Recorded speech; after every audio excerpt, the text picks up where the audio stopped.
Bonjour à tous et bienvenue dans le Grand JT des territoires sur vos chaînes régionales et locales et sur TV5 Monde. Voici les titres de l'actualité.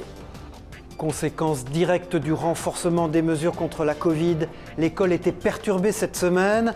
À la maison pour beaucoup et en classe pour certains, professeurs et élèves ont dû s'adapter. Un reportage de Via Vosges et de TV78 en début de journal. Le retour du froid sur une bonne partie de la France, une mauvaise nouvelle pour les viticulteurs qui voient déjà une partie de leur production menacée. TV7, la chaîne du groupe Sud-Ouest, s'est rendue dans le sud de la Gironde pour constater les dégâts. Vous verrez, ils sont importants. Monter l'équivalent du mont Everest pour la bonne cause, c'est le pari fou mais réussi d'un sportif dans la Sarthe. La rédaction de Via Le Mans TV nous racontera cette belle histoire en faveur de la recherche contre le cancer. Et puis en fin de journal, direction Limoges, où l'aquarium local a eu la belle surprise de constater la naissance rare et pour le moins exceptionnelle de Diré motoro. L'espèce menacée vit d'ordinaire dans les eaux douces de l'Amazonie en Amérique du Sud. De belles images pour finir. Il était redouté, le retour de l'école à la maison ne s'est pas fait sans accroc cette semaine. Conséquence des nouvelles mesures prises pour lutter contre l'épidémie, les écoliers ont fait classe cette semaine dans leur salon ou dans leur chambre. Les parents remplaçaient les maîtres et les maîtresses, une mesure qui ne concernait pas en revanche les enfants des personnels indispensables à la gestion de la crise, les médecins, les infirmiers, les pharmaciens ou encore les policiers. Alors pour ces écoliers, cette semaine de cours presque classique s'est déroulée en petit comité. Les détails avec ce sujet de Marie-Danielle Rogovitz et Aurélie Colombel pour Via Vosges. Regardez. Il y a comme un air de déjà-vu. Ce mercredi, il n'y a pas classe. Et pourtant, ce matin-là, c'était tout de même l'heure des au revoir dans cette école à Saint-Dié-des-Vosges. Ils seront 5 ce jour-là à bénéficier de l'accueil mis en place par la ville et l'agglomération pendant ce nouveau confinement. Accueil réservé aux enfants des personnels soignants, pompiers et policiers, afin que leurs parents puissent continuer à travailler. Oui, c'est le goûter, le repas. C'est quelque chose d'important, oui, ça nous permet de nous libérer. Nous, on n'a aucune contrainte au niveau horaire, on peut aller travailler de façon tout à fait normale. Je suis parent isolé et j'avais aucun choix. Donc là, c'est une bonne solution. Le système est bien rodé. Des petits groupes, un encadrement sur la base du volontariat par des animateurs et des enseignants lors des jours de classe pendant cette première semaine, avec aussi des personnels pour la désinfection des locaux. Le système de garde s'adapte aux horaires des parents et il est modulable selon les besoins. Les parents arrivent à l'heure qu'ils veulent, c'est juste une inscription. Donc avec leur pique-nique, c'est un repas froid. Si nécessaire, nous pourrons ouvrir 2 autres écoles, ce qui fait que nous avons un potentiel d'accueil de 100 élèves. Pour ce mercredi, c'était donc activité ludique pour tous. Tom découvre l'école. Ça fait un peu bizarre au début, mais après c'est cool. La ville a également pensé aux plus petits, des 0-3 ans prioritaires qui fréquentent la crèche restée ouverte. Ils sont accueillis sur leurs horaires habituels, c'est-à-dire l'ouverture de la crèche de 7h à 18h. Les repas sont livrés comme d'habitude. Notre prestataire continue la livraison. Cet accueil spécial confinement va durer 3 semaines, vacances comprises, avant la rentrée prévue pour les écoles le 26 avril. Pour tous les autres enfants, les cours se sont bel et bien tenus à distance cette semaine, et notamment pour les jeunes franciliens. Ce fut parfois la pagaille pour se connecter, difficulté pour les élèves et pour les professeurs aussi, obligés de se réinventer depuis le début de cette crise. Un reportage dans les Yvelines de Célia Gatsongo pour TV78. Regardez. Il est 9h15, j'essaie de me connecter pour les accueillir dans ma salle de classe et on ne peut pas se connecter. Aurélie Ziesio est professeure de lettres classiques. Ce mercredi matin, elle essaye de se connecter tant bien que mal à la plateforme en ligne Pronote. Hier, mardi 7 avril, une panne informatique a bloqué l'environnement de travail de nombreux élèves franciliens. Aujourd'hui, difficile encore de faire classe à la maison. C'est juste très compliqué parce que la plateforme elle marche pas forcément. Moi j'ai besoin de mes élèves, de les avoir en face, c'est un métier de communication. Après 30 minutes d'aléas techniques, le cours peut commencer. Sur 30 élèves, ils seront finalement 12 à s'être connectés et Aurélie Ziesio aura parlé en tout un quart d'heure. Heureusement, les professeurs ont eu 2 jours avant la fermeture pour organiser le travail et donner des polycopiés. Les professeurs entre eux s'aident également avec ce nouveau mode de travail. On a mis en place des fausses classes virtuelles et puis les collègues faisaient les élèves. On a vraiment mutualisé notre expérience parce qu'on a découvert l'année dernière, il y a 1 an, un nouveau métier. Autre difficulté pour cette professeure, gérer ses propres enfants. Mère de 2 adolescents, la vie à la maison est parfois compliquée. Comme tout le monde, j'ai mes enfants, donc ils sont dans leur coin, ils sont avec leur ordinateur, on se retrouve pour déjeuner, des fois on est en décalé, et puis des fois ça marche pas chez nous, donc c'est branle-bas de combat. Seul avantage des cours à distance, les professeurs n'ont pas le trajet école-maison à faire. La classe à la maison se poursuivra jusqu'à vendredi, avant 2 semaines de vacances, et reprendra une semaine après les vacances pour les collégiens et lycéens. Ah super. Et dans cette lutte contre la Covid-19, l'autre enjeu majeur, bien sûr, c'est la vaccination. Celle-ci s'accélère un peu partout en France, avec l'apparition des fameux vaccinodromes. En Savoie, par exemple, un centre de vaccination grand format a ouvert ses portes au sein du parc des expositions Savoie Expo de Chambéry. Plus de 700 personnes peuvent s'y prémunir contre la Covid chaque jour. Pour l'heure, la structure pilotée par le service départemental d'incendie et de secours est en phase de rodage.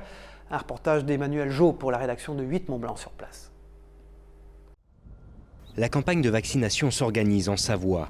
Après avoir permis de prémunir 7200 personnes contre la Covid, le manège de Chambéry laisse donc la place au centre des congrès Savoie Expo, qui permet donc de gagner en efficacité, proposant jusqu'à 12 lignes de vaccination simultanées contre 6 auparavant. On voyait à peu près 250 usagers par jour. Et aujourd'hui, on va monter en charge jusqu'à 1000 par jour la semaine prochaine. Coordonnés par le SDIS, ce sont une trentaine de personnes qui sont donc mobilisées en ce premier jour d'ouverture. Un dispositif conséquent et qui se développera encore dans les prochains jours afin d'atteindre un rythme de croisière dès la semaine prochaine. Le déménagement du centre du manège a été préparé avec beaucoup de soin. C'est pour ça que nous n'avons pas ouvert aujourd'hui dans le format des 12 lignes, puisque nous sommes dans une phase de rodage. Il faut que les équipes retrouvent leur environnement de travail et nous allons optimiser sur ces 48 premières heures le fonctionnement du centre. À partir de lundi prochain, nous aurons 700 personnes qui pourront se faire vacciner ici. Aujourd'hui, nous en accueillons 350. Nous serons aux environs de 500 dès jeudi. Avec plus de 2200 mètres carrés mis à disposition par Grand Chambéry, le centre de vaccination s'installe donc à Savoie Expo pour quelques mois au moins. Une structure qui garde toutefois de la place afin d'adapter au mieux sa stratégie vaccinale à la situation sanitaire du département. Et si pendant de longues semaines, le manque de vaccins faisait polémique en France, avec, vous le savez, des plannings déjà pleins longtemps à l'avance, désormais, c'est la méfiance envers certains de ces vaccins qui posent problème. Les hésitations des autorités, notamment autour de l'AstraZeneca, nourrissent la crainte des habitants quant à d'éventuels effets secondaires. Une réalité qui touche le Nord, notamment où des vaccins sont restés dans les frigos ces derniers jours, comme l'ont constaté François Ouesson et Gauthier de Laubette pour WEO, la chaîne de la Voix du Nord sur place. Elle est venue quand même, mais avec un peu d'appréhension. Ce matin, Christine se fait vacciner avec l'AstraZeneca. Elle nous l'avoue, elle aurait préféré un autre vaccin. Moderna ou la Pfizer, la première, mais pas celle-là. À l'hippodrome de Marc-en-Barœul, transformé en vaccinodrome, il n'y a que de l'AstraZeneca aujourd'hui. Oui, merci bien. L'objectif, c'est de les écoler aujourd'hui. J'espère qu'on va y arriver. On est là pour ça. Car ce week-end, à Calais, Gravelines et Boulogne-sur-Mer, plus de 1000 doses de ce vaccin anglo-suédois n'ont pas trouvé preneur. Les rendez-vous ont été annulés à la dernière minute par crainte des effets secondaires et ça fait réagir ce matin. Vous avez hésité à venir ? Oui. Ben justement, dû à ces informations qu'on a constamment, ça nous fait peur maintenant. Personnellement, j'ai vu les statistiques à la télévision, j'ai vu que c'était un cas sur 100 000 qui pouvait être susceptible d'avoir une thrombose. Donc je vois pas du tout le risque pour moi en fait. Ici ce matin, seule une poignée de rendez-vous annulés. Une cellule d'appel est mise en place pour trouver des remplaçants. Avec l'AstraZeneca, les organisateurs ont dû à chaque fois prendre le temps de rassurer. Je pense qu'on ne va pas parler de défiance, on va parler de réticence. On a mis 3 jours pour remplir les créneaux. On voit que c'est plus lent dans l'inscription et dans la reprise de confiance en ce vaccin par rapport aux 4600 qu'on a pu faire de Pfizer samedi et dimanche. À Marc-en-Barœul, les 1500 doses disponibles devraient être écoulées ce soir. Si ce n'est pas le cas, elles seront utilisées dans le courant de la semaine. Et puis on reste dans le nord de la France avec cette édition spéciale Lille de l'hebdomadaire Le Point cette semaine. Le magazine reviendra notamment à travers reportages et interviews sur la crise sanitaire et ses multiples conséquences.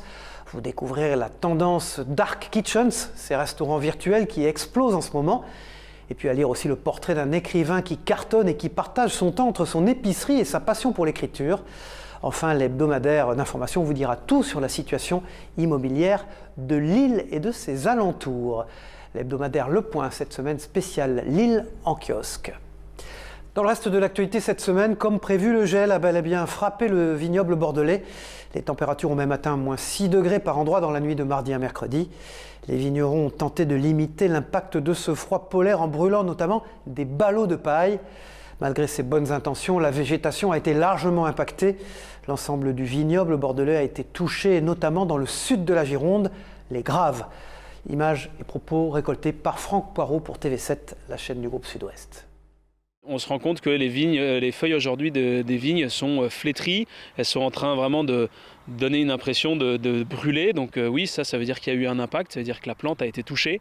Aujourd'hui, ce qui nous reste à évaluer, c'est le risque que le bourgeon aussi ait été gelé, parce que qui dit bourgeon dit fruit derrière et donc production de raisins. Donc ça va être l'enjeu des jours et des semaines qui viennent. L'économie dans nos régions maintenant avec la rubrique Éco-Région. Et vous, Michel Picot, bonjour. Vous nous parlez aujourd'hui du boom du marché du vélo électrique. Et vous vous êtes intéressé à un petit fabricant qui s'appelle 31 ou 31, comme le numéro du département La Garonne. Et c'est là que cette entreprise a décidé d'assembler ces vélos très innovants. Bonjour Cyril Viguier, bonjour à tous et merci d'être avec nous. Je vous emmène cette semaine à Villeneuve-de-Rivière, c'est à côté de Saint-Gaudens, au sud de Toulouse. Et c'est là-bas que 31 fabrique des vélos électriques. Alors depuis l'engouement des Français pour le vélo, qui s'est accéléré d'ailleurs avec le confinement et qui est souvent subventionné aussi par les régions, c'est le cas d'ailleurs en Occitanie, plusieurs fabricants de vélos sont arrivés sur le marché. Mais 31 existe depuis 2013. L'entreprise a lancé en 2014 le premier vélo électrique en libre service en France. Mais leur dernière innovation, pour laquelle ils lancent d'ailleurs une campagne de Love Money, c'est un vélo électrique hybride. Et là, c'est une vraie innovation, équipé d'un moteur électrique qui se recharge lors de la décélération, c'est-à-dire lorsque vous arrêtez de pédaler.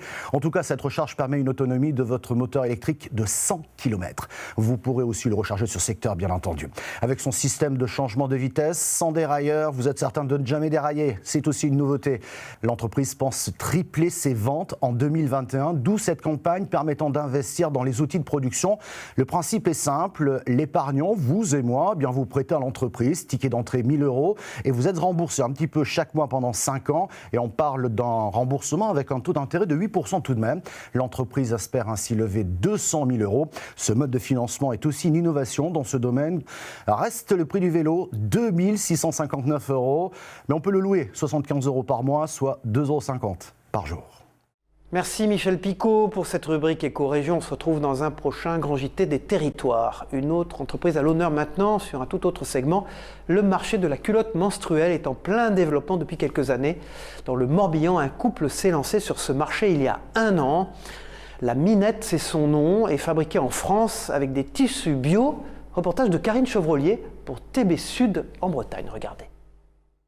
Cette culotte est menstruelle, elle absorbe le flux des règles. Ses créateurs sont vannetés, alors forcément, ils voulaient lui donner un petit accent breton. On a tout de suite vu la culotte avec de la marinière, pour faire hommage un peu à la Bretagne. Et on s'est dit, en rajoutant un petit peu de dentelle dessus, c'est vrai que ça rendrait plus féminine la culotte, plus jolie. L'idée est venue il y a plus de 2 ans. Le couple s'interroge alors sur la présence de produits chimiques dans les serviettes et tampons hygiéniques. Cette culotte vendue 39 €, il la voulait donc avec des matériaux bio.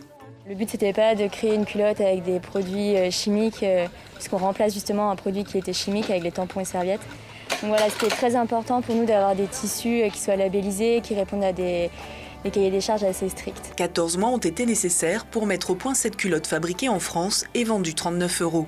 Depuis début mars, une gamme d'accessoires a été lancée, des pochettes de rangement et des filets de lavage fabriqués au sein d'un ESAT où travaillent une douzaine de personnes. Ils nous ont expliqué quelles étaient leurs demandes, on a vu quelques points avec eux. Ils n'avaient pas encore leurs étiquettes par exemple, donc on a regardé où est-ce qu'on allait les placer sur le produit. Les créateurs ont pour le moment commandé une centaine de ces accessoires. Ils espèrent le même succès que pour leurs culottes, vendues à 10 000 exemplaires en 1 an. Et la fracture numérique est devenue une problématique majeure dans nos territoires. Vous le savez, en Normandie, une jeune entreprise a créé une cabine acoustique connectée. Un véritable cocon de bien-être idéal pour une réunion, pour une séance de travail, en toute quiétude, ou encore un rendez-vous médical à distance. En milieu rural, ces cabines très simples d'installation permettent aussi de lutter contre la fracture numérique. Explication au micro de la chaîne normande LCN. Regardez. où aujourd'hui on s'interroge pour faire en sorte que nos compatriotes puissent accéder à la santé, puissent accéder aux services publics. Alors souvent on pense à des structures chères, à des structures coûteuses, genre maison des services où on va dépenser des centaines de milliers d'euros dans de la maçonnerie. Et là on a quelque chose qui peut se monter très vite, facilement.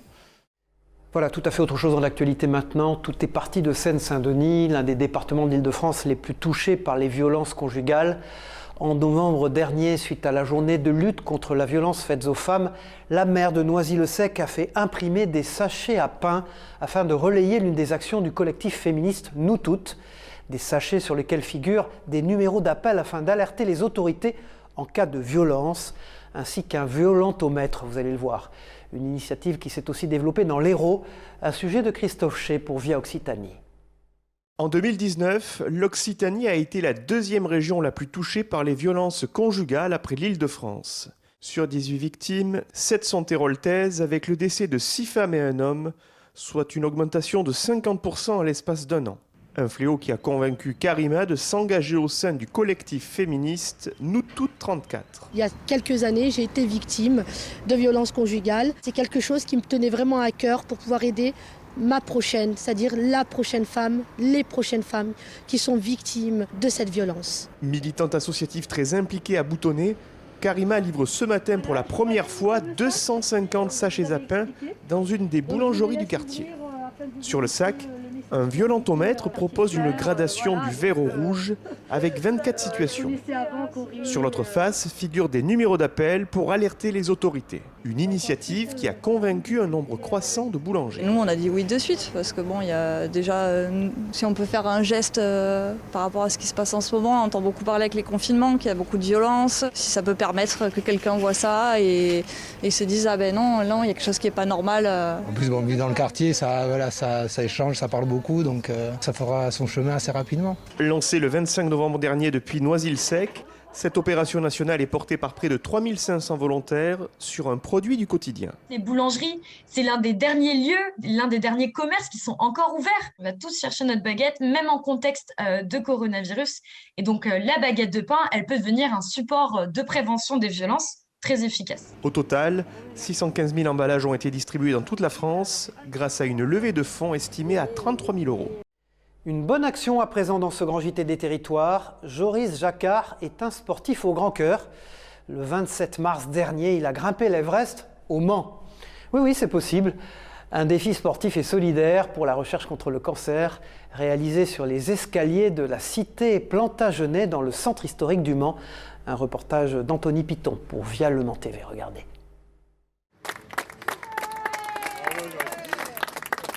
Joris Jacquard vient d'atteindre symboliquement le toit du monde. Le sommet de l'Everest et ses quelques 8849 mètres d'altitude. Pour l'Orléanais, cela a représenté 295 montées et des 143 marches de l'escalier du tunnel Wilbur-Wright au Mans. 9h21 d'effort pour cet adepte de course d'escalier. Parti dès 7h ce samedi matin. Je misais 10h et je suis à 9h21, donc sachant que j'ai pris une bonne pause à un moment parce qu'il y a eu des petits soucis. Il y a eu des petits soucis, donc j'ai pris un bon quart d'heure de pause. Donc voilà, j'étais entre 9h on va dire et 9h30. Donc je suis vraiment surpris de mon chrono et très content du chrono. Le but de ce défi un peu fou, obtenir des dons pour la recherche contre le cancer au profit de la fondation Gustave Roussy. Je porte les couleurs et du coup il y a des QR codes sur ma voiture. Si vous voyez ma voiture, il y a des QR codes sur le kakémono. Vous pouvez toujours retrouver ça sur mes réseaux, le lien sur mes réseaux. Un cancer à 7 ans, sérieux, voilà. Donc c'est Noé, c'est celui qui est sur mon maillot, c'est celui qui est sur le kakémono également et c'est celui qui est sur l'affiche de la campagne Guérir le cancer de l'enfant au XXIe siècle. Joris Jacquard prévoit de faire un Everest Run dans chaque région de France pour continuer d'engranger des dons. Sa prochaine ascension aura lieu en Bretagne ou en Nouvelle-Aquitaine. En Martinique maintenant, la Villa Didier, située à Fort-de-France, s'apprête à faire peau neuve. La bâtisse, emblème du style architectural moderniste, fait partie des 18 sites français sélectionnés cette année pour le Loto du patrimoine.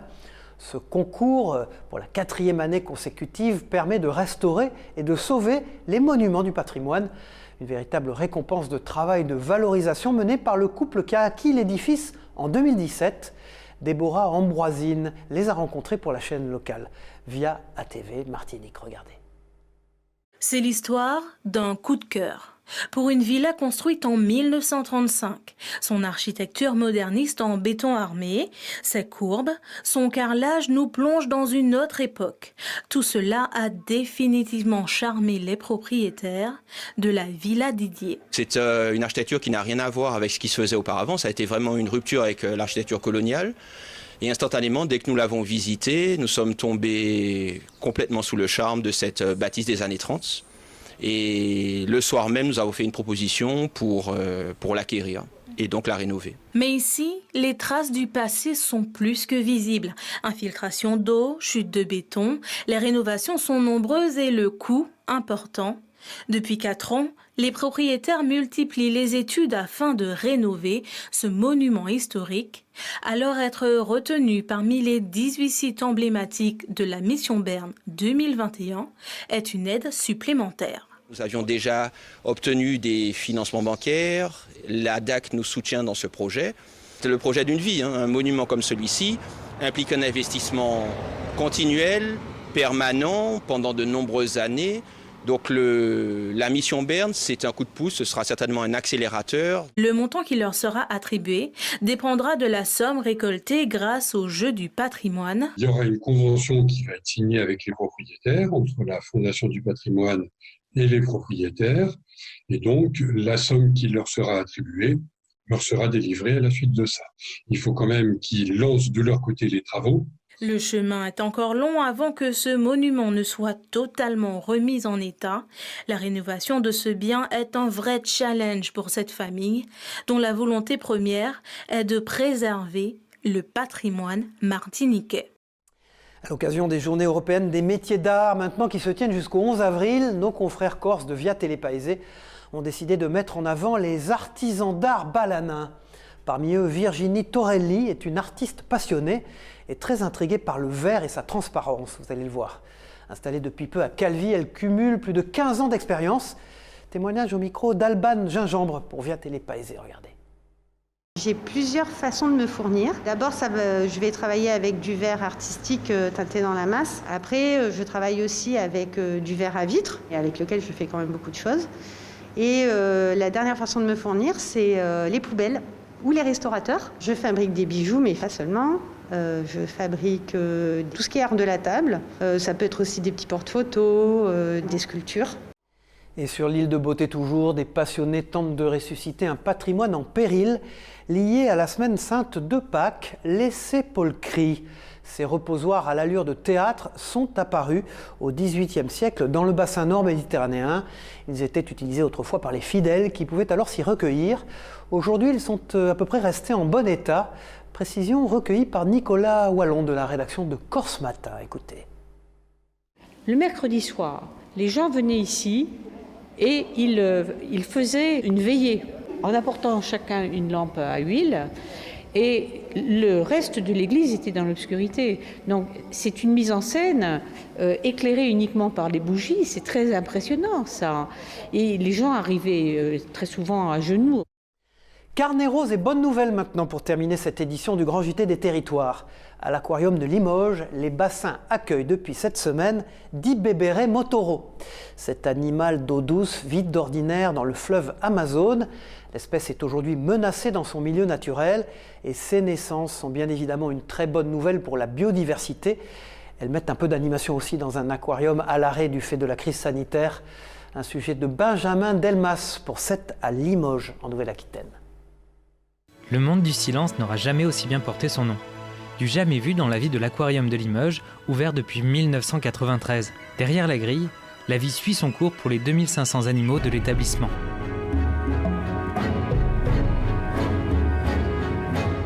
Pour preuve, il y a même des naissances, dites petits traits motoro, sont nées dans la nuit de mardi à mercredi dans les bassins de l'aquarium. C'est déjà une très bonne nouvelle, hein. Ça signifie déjà que que les géniteurs sont dans un bon environnement, ils ont suffisamment de place, ils ont une qualité d'eau qui leur convient.